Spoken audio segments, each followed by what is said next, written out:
Hi guys, welcome to crick chat with Venkatesh. Third one day ఓడిపోయాం మనం. సిరీస్లో వైట్ వాష్ చేయాల్సింది 2-1తో సాటిస్ఫై కావాల్సిన పరిస్థితి వచ్చింది. దానికి కారణం ఏంటంటే ఇండియా హోల్సేల్ చేంజెస్ చేశారు. థర్డ్ వన్డేలో 6 చేంజెస్ ఇంక్లూడింగ్ 5 డెబ్యూటెంట్స్. చాలా చాలా సర్ప్రైజింగ్ డెసిషన్. అది వినగానే అందరూ ఆశ్చర్యపోయారు. We are doing commentary with so many former Indian cricketers. ఒక్కసారి టాస్ దగ్గర అన్ని చేంజెస్ అనౌన్స్ చేయగానే everybody got surprised. Some of them been selectors with the Indian team. So అందరికీ ఆశ్చర్యం కలిగించింది ఇన్ని చేంజెస్. ఎప్పుడో 1980లో అప్పటికి ఇంకా మనం ఎక్కువ వన్ డేస్ ఆడలేదు కాబట్టి అప్పుడు ఒకేసారి రోజర్ బిన్నీ, సందీప్ పాటిల్ ఇలాంటి వాళ్ళందరూ ఇండియాకి డెబ్యూ చేశారు. ఆ తర్వాత ఇన్ని చేంజెస్ ఎప్పుడు చేయలేదు. అన్ని చేంజెస్ అవసరమా? నేనేమి ఇచ్చాను యాక్చువల్గా అంటే నేనేదో గొప్పగా ఇచ్చానని కాదు, సేమ్ టీంతో వెళ్తే బెటర్ అన్నట్టుగా నేను చెప్పాను. ఎందుకంటే ఎవరిని డ్రాప్ చేస్తారు మీరు? ఎవరిని డ్రాప్ చేస్తారు? అందరూ కూడా పోటీ పడుతున్నారు. T20 వరల్డ్ కప్ ముందు మనకి ఎక్కువ మ్యాచ్లు లేవు. సో ఎవరైతే రియల్ కంటెన్షన్లో ఉన్నారో వాళ్ళకి లాంగ్ రన్ ఇవ్వండి.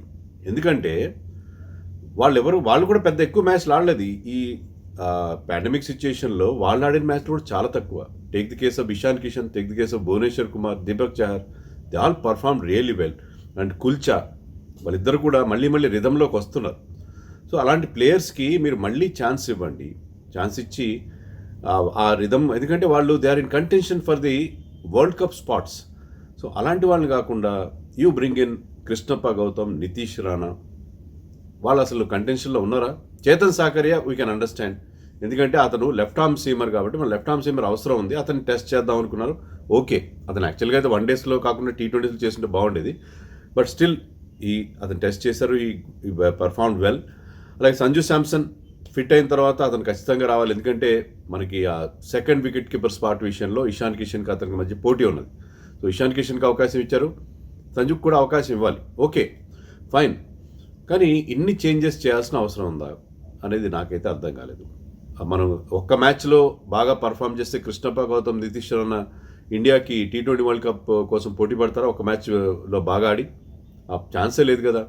ఎందుకని ఛాన్స్ ఇవ్వాలి వాళ్ళకి? జస్ట్ బికాస్ వాళ్ళు టూర్లో ఉన్నారు కాబట్టి ఛాన్స్ ఇవ్వాలి. వరుణ్ చక్రవర్తికి ఎందుకు ఇవ్వలేదు? దేవదత్ పడిక్కల్కి ఎందుకు ఇవ్వలేదు?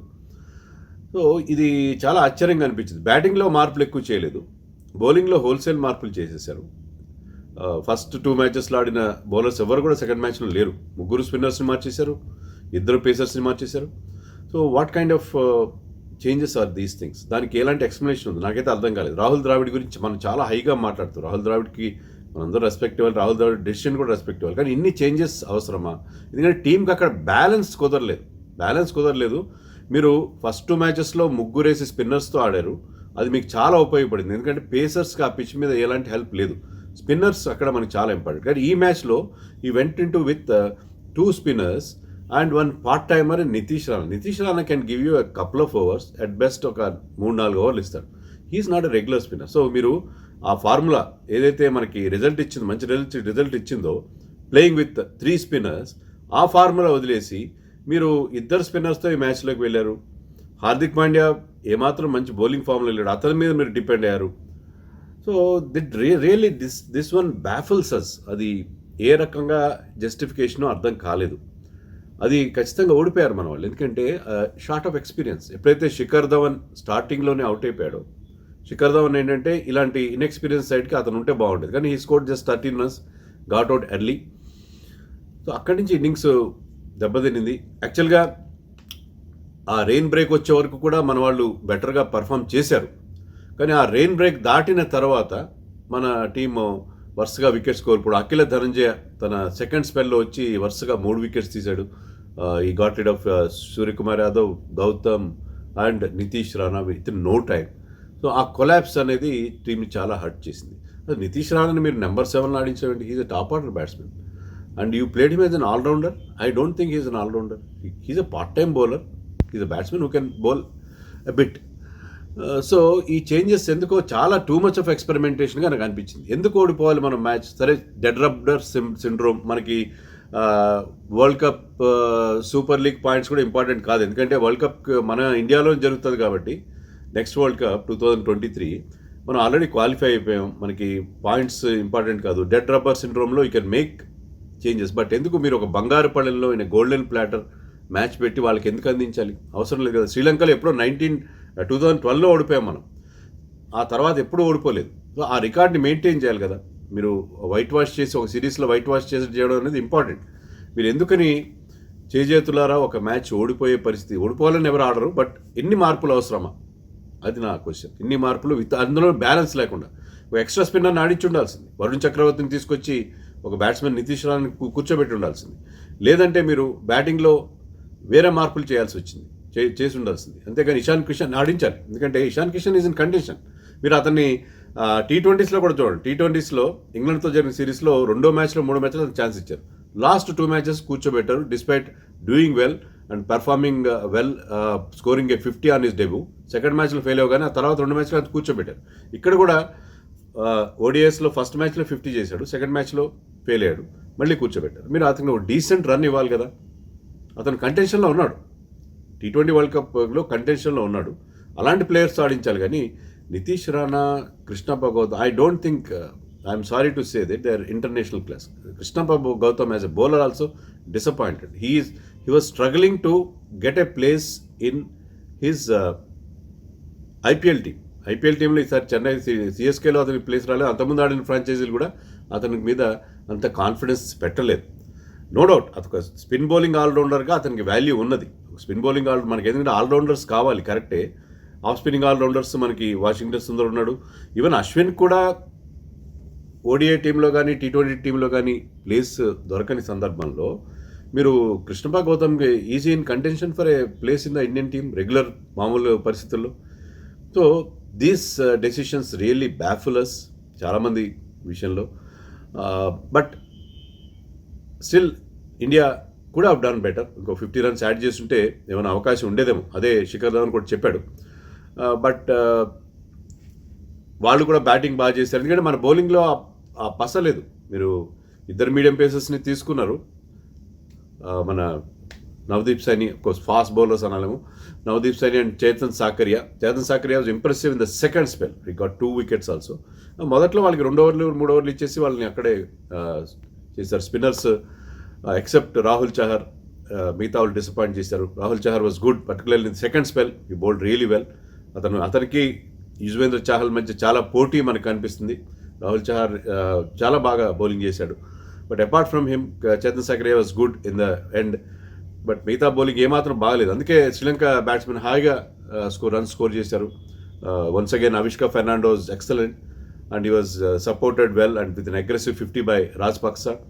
చివరిలో కూడా వాళ్ళకి మంచి బ్యాటింగ్ దొరికింది వాళ్ళకి. Sri Lanka also batted well.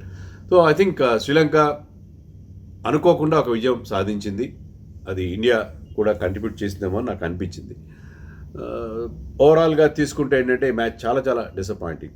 Sanju Samson batted really well. Sanju Samson కానీ పృథ్వీ షా కానీ ఇద్దరు కూడా T20 మోడ్లో కాకుండా ఈ మ్యాచ్లో ప్రాపర్ ఓడిఐ బ్యాటింగ్ చేశారు వాళ్ళు. ఎందుకంటే they waited for loose delivery.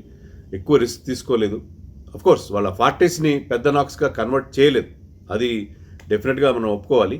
But still Sanju Samson the way he batted. ఎందుకంటే ఎప్పుడు వచ్చి అతనే ఒక పూర్ షాట్ కొట్టి అవుట్ అవ్వకుండా ఈసారి టైం తీసుకున్నాడు. He scored a decent 40 and Prithvi Shaw was once again very impressive. ఇక Suryakumar Yadav player of the series, he is the real fight. ఇప్పుడు మనం ఓకే మ్యాచ్ గురించి పక్కన పెట్టేద్దాం.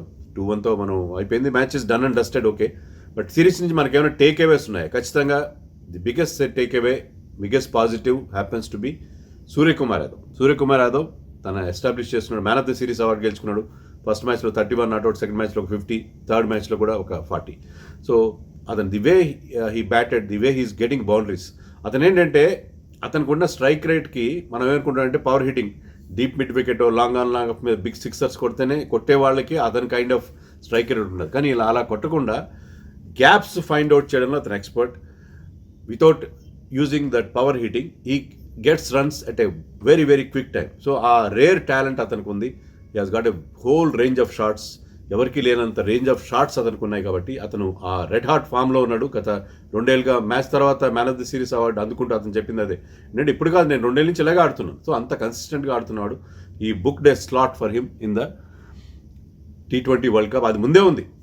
11లో కూడా అతనికి ఇప్పుడు స్పాట్ దొరికింది. He will be in the starting 11 for the first match. When India plays the T20 world cup. అంత బాగా ఇంప్రెస్ చేశాడు అతను. ఈ సిరీస్లో T20 సిరీస్లో గాడ్ ఫర్బిడ్ ఫెయిల్ అయినా సరే అతను T20 వరల్డ్ కప్లో స్టార్టింగ్ లైనప్లో ఉంటాడు. అంత బాగా ఇంప్రెసివ్ పర్ఫార్మెన్స్ అతని నుంచి మనం చూసాం. అలాగే ఇంకెవరున్నారు ఈ దీంట్లో మనకి బాగా పర్ఫామ్ చేసింది? పృథ్వీ షా ఆల్సో తన కేసుని స్ట్రాంగ్ చేసుకున్నాడు. T20 ఈ సిరీస్లోని 3 T20స్లో కూడా బాగా ఆడితే he will be in contention for a place in the world cup team. Prithvi Shaw ఎందుకంటే ఒక అటాకింగ్ ఓపెనర్. మనకి రోహిత్ శర్మ స్లోగా స్టార్ట్ అవుతాడు మనకు తెలుసు, తర్వాత గేర్లు మారుస్తాడు. ఈవెన్ విరాట్ కోహ్లీ రోహిత్ ఓపెన్ చేసినా అదే పరిస్థితి ఉంటుంది, రాహుల్ రోహిత్ ఓపెన్ చేసినా అదే పరిస్థితి ఉంటుంది. స్టార్టింగ్లో ఒక అగ్రెసివ్ స్టార్ట్ అనేది లేకుండా ఉంటుంది T20 వరల్డ్ కప్లో. అలా కాకుండా పృథ్వీ షా రోహిత్ కనుక ఓపెన్ చేస్తే ఆ పృథ్వీ షా స్టార్టింగ్లో చాలా అగ్రెసివ్గా ఆడతాడు, రోహిత్ కొంత టైం తర్వాత అందుకుంటాడు, గేర్ మారుస్తాడు. సో అది కాంబినేషన్ బాగుండే అవకాశం ఉంది. సో అతను ఒక పాసిబిలిటీ, థర్డ్ ఓపెనర్గా ఒక పాసిబిలిటీని అతను ఇచ్చాడు. Rahul Chahar was impressive, so was the kulcha combination. వాళ్ళు కూడా మళ్ళీ ఫామ్లోకి రావడం అనేది చాలా చాలా ఇంపార్టెంట్ అని చెప్పుకోవాలి. ఫెయిల్యూర్ ఎవరంటే Hardik Pandya very very disappointing both with the bat and the ball. But one thing ఏంటంటే ఫస్ట్ 1 డేస్తో కంపేర్ చేసి థర్డ్ మ్యాచ్లో హిస్ పేస్ వాజ్ అప్, 135 దాకా బౌలింగ్ వేశాడు. సో అతను మ్యాచ్ ఫిట్నెస్ని రిగైన్ చేస్తున్నాడు. సో అతను అంతగా సక్సెస్ కాకపోయినా is an experienced candidate. Even he will make amends in the T20 matches. So Hardik Pandya ఫామ్లోకి రావడం అనేది ఇంపార్టెంట్. బట్ ODI సిరీస్లో మాత్రం it was a great disappointment. Sanju Samson కూడా, ఇషాన్ కిషన్ వాళ్ళు కూడా తమ కేసుని స్ట్రాంగ్ చేసుకున్నారు. ఇద్దరి మధ్య పోటీ కొనసాగుతుంది, అది T20స్లో కూడా ఉంటుంది. బట్ ఓవరాల్గా ఇండియాకి కొన్ని పాజిటివ్స్ అయితే లభించాయి. Last match was a disappointment. ఓడిపోతే బాగా అనిపించదు, ఎందుకంటే మనం ఓడిపోవాల్సిన పరిస్థితి లేదు ఈ శ్రీలంక టీం మీద. ఎందుకంటే ఇటీవల కాలంలో మీరు చూడండి, వాళ్ళు గెలిచింది ఎవరి మీద గెలిచారు? గెలిచిన కొద్ది మ్యాచ్లు కూడా బంగ్లాదేశ్ మీద, జింబాబ్వే మీద గెలిచారు. కానీ ఇండియా మీద గెలవాల్సిన అంత సీన్ వాళ్ళకి లేదేమో. We feel sorry for them for the state of affairs, but they are showing recovery. Avishka కానీ, రాజపక్స కానీ, అలాగే bowlers like Jayawickrama bowled really well in this match. Dhananjaya bowled well, Chameera bowled well. So they are coming back to form. Okay, agreed. But అంత ఇండియాని ఓడించేంత form లేదు, కానీ వాళ్ళకి ఒక విజయాన్ని మనం అప్పనంగా అందించాం. మీరేమంటారు నాకు కామెంట్స్లో చెప్పండి. Bye. Please subscribe our channel for more updates on cricket.